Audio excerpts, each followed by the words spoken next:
Hi மக்களே, நம்ம இன்னைக்கு என்ன பார்க்க போறோம்னா ஒரு தரமான சீரியல் எபிசோட் மக்களே பார்க்க போறோம். விஜய் டிவியில சிந்து பைரவியோட சீரியல் எபிசோட் தான் மக்களே பார்க்க போறோம். சிந்து பைரவி என்ன பார்த்து எசக்கிக்கு மகா வந்து காசு எடுத்துமே குத்து அந்த வக்கீல் கிட்ட காசு எடுத்துமே குத்துறா மக்களே. காசு எடுத்துமே குத்துட்டதுக்கு அப்புறம் என்ன நடக்குதுன்னு பார்த்தீங்கன்னா, காசு எடுத்துமே குத்துதுன்னு இவங்க கோயிலுக்கு வர மக்களே. ஆஹ் மகாவும் அன்னபூர்ணியும் கோயிலுக்கு வர மக்களே. அந்த பூசாரி என்ன சொல்றாங்கன்னு பார்த்தீங்கன்னா, நானும் எப்படி கோயிலுக்கு வர்றதுன்னு நினைச்சிருந்தேம்மா, நான் வர முடியாதுன்னு நினைச்சேன் இந்த கோயிலுக்கு. அவங்க ஹாஸ்பிட்டல் தான் எங்கள் ஒய்ஃபை சேர்த்து வச்சுக்கிறோம், அவளை பார்த்துக்கணும், அவளை பார்த்துக்கிட்டு விட்டு எப்படி வர்றது அப்படின்னு நினச்சோமா அப்படின்னு சொல்கிறாங்க மக்களே. அதுக்கப்புறம் என்ன நடக்குதுன்னு பார்த்தீங்கன்னா, அப்படின்னு தான் நான் நினச்சேன்.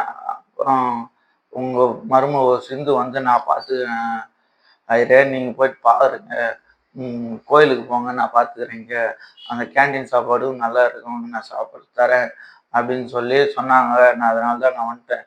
அப்படி சூப்பராக பார்த்துறேன், அந்த கேன்டீன் சாப்பாடு அவ்வளோ அருமையாக இருக்குது அப்படின்னு வந்து அன்னபூர்ணி கிட்ட சொல்கிறாங்க மக்களே. அதுக்கு என்ன சொல்கிறாங்க பார்த்தீங்கன்னா, வெளியே வந்து அங்கே கோயில் விட்டு வெளியே வந்து மகா என்ன சொல்கிறாங்க, அந்த கயிறுகிட்ட எவ்வளோ துட்டு கொடுத்து பேச வச்சு சொன்னால் இவ்வளோ இதுவாக பேசுவார் அவர் அப்படின்னு சொல்கிறாங்க மக்களே. அதுக்கப்புறம் என்ன நடக்குதுன்னு பார்த்தீங்கன்னா, எசைக்கு வந்து ஃபோன் பண்ணுறாரு மக்களே. அக்கா எனக்கு நான் ஜாமீன்லேருந்து வெளியே வந்துட்டேன் அப்படின்ட்டு, மக்கள் ஜெயிலேருந்து வெளியே வந்துட்டேன், எனக்கு காசு தேவை, காசு சாப்பிட்றதுக்கு கூட இல்லை, ஒரு 10 ரூபாய் 20 ரூபா கூட இல்லை, பசி எடுத்து சாப்பிட்ணும், நான் இந்த கோயிலில் வெயிட் பண்ணிட்டு வான்னு மக்களே. மகாவை வீட்டை விட்டு வெளியே வரணும் மக்கள் ஆட்டோவில். மேலே இருந்து சிவா பார்த்துறேன், அவன் நம்ம அம்மா எங்கே போகிறேன்ட்டு பார்த்து பின்னாடியே வந்த ஒரு கோயிலாண்டு போய் நின்று அவங்க கிட்ட பேசுகிறான் மக்களே. என்ன சொல்கிறாங்க பார்த்தீங்கன்னா, இந்தா எவ்வளோ தான் காசு, இதுக்கப்புறம் எதுனா வேலை செஞ்சு படிச்சுக்கோ அப்படின்னு வந்து மகா சொல்கிறாங்க எஸ்ஐ கிட்ட. அதுக்கு எஸ்ஐக்கு என்ன சொல்கிறாங்க பார்த்தீங்கன்னா, நீ சொல்லித்தான் நீ எல்லாத்தையும் நான் செஞ்சேன், சிந்துவோட நகையெல்லாம் திருப்பி விற்றேன், இதுன்னேன், ஏன் இப்படிலாம் நீ என்னை இதுன்ற அப்படின்னு சொல்கிற மக்களே.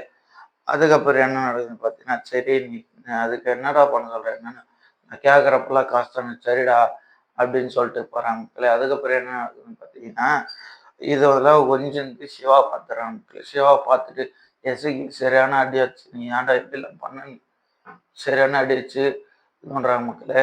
அதோட எபிசோட் மட்டும் உங்களை பாய் பாய்.